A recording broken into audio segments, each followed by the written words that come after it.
1893 में क्या था, वाइन डिस्प्लेसमेंट लॉ, लेकिन उसमें एक अननोन फंक्शन था एफ। 1896 में क्या आया, वो एफ भी पता लग गया, उसको हम क्या बोलते हैं, वाइन एडिशन लॉ। अब जो अर्ली 1900 था उसमें भाई एक ब्रिटिश फिजिसिस्ट थे, ठीक है, लॉर्ड रेलिग, उन्होंने ब्लैक बॉडी स्पेक्ट्रम के लिए एक एक्सप्रेशन दिया। और 1905 में एक और फिजिसिस्ट थे, जेम्स जीन्स, ठीक है, उन्होंने भी बिल्कुल वही एक्सप्रेशन दिया। तो हम क्या बोलेंगे इसको कि 1900 से लेके 1905, क्योंकि भाई 1900 में एक जो दूसरा लॉ आया था वो क्या बोलते हैं, लॉर्ड रेलिग ने दिया था, और 1905 में एक और भी लॉ आया था, उसको भाई जेम्स जीन्स ने दिया था, ठीक है। तो इन दोनों लॉ को भाई हम कलेक्टिवली क्या बोल देते हैं, जेम्स जीन्स लॉ। तो ये लॉ क्या था, ये लॉ ये था भाई कि emissive power of a black body as a function of wavelength and temperature, वो ये होएगी, ये एक्सप्रेशन देगा, ठीक है। 8 पाई बाई लैम्डा की 4 इंटू के, यहाँ पर बोल्ट्जमैन कांस्टेंट, टी यहाँ पर टेम्परेचर है। तो उन्होंने ये नियम दिया था कि emissive power of black body is a function of temperature and wavelength. किसी बॉडी की एमिसिव पावर टेम्परेचर और वेवलेंथ पे ऐसे डिपेंड करती है, 8 पाई बाई लैम्डा की 4 इंटू के टी, ठीक है।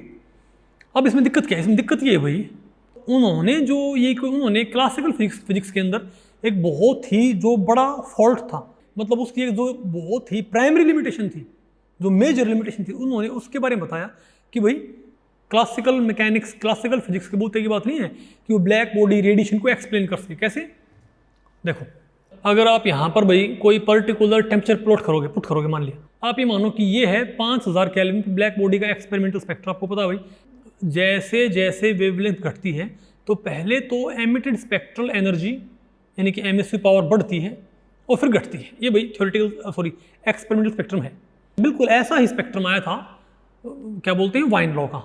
लेकिन रेलिग जीन के साथ दिक्कत क्या है, मान लिया ये एक्सपेरिमेंटल स्पेक्ट्रम 5000 केल्विन पे है, तो आप जब यहाँ पर 5000 केल्विन यहाँ पर भरोगे और लैम्डा की वैल्यू आप यहाँ पर घटाते जाओगे, कम करते जाओगे, तो ई लैम्डा की वैल्यू तो भाई बढ़ती बढ़ती बढ़ती बढ़ती, ये तो इनवर्स प्रोपोर्शनल भाई, बढ़ती बढ़ती बढ़ती जाएगी, और ये किसको अप्रोच कर जानी चाहिए, इन्फिनिटी को।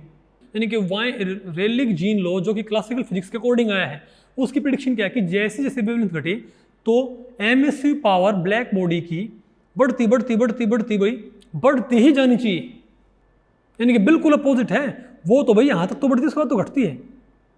तो इसको बोला गया अल्ट्रावायलेट कैटास्ट्रॉफी, समझे बात।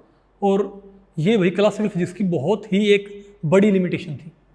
अब यहाँ पर देखो, ये जो भाई सॉलिड लाइन है ये तो है एक्सपेरिमेंटल स्पेक्ट्रम, जो डैश्ड लाइन है वो है वाइन रेडिएशन लॉ, और ये जो लाइन है देखो, ये ग्रीन, ये जो चार डॉटेड लाइन है, ये है रेलिग जीन की प्रेडिक्शन। तो आपको साफ दिख रहा है भाई कि रेलिग जीन लॉ ने थोड़ा बहुत अगर कुछ भाई जस्टिफाई किया भी, वो बहुत ही ज़्यादा लॉन्गर वेवलेंथ पे जस्टिफाई किया, बहुत ही ज़्यादा लॉन्गर वेवलेंथ पे, ये क्या बोलते हैं, एक्सपेरिमेंटल स्पेक्ट्रम के नज़दीक है।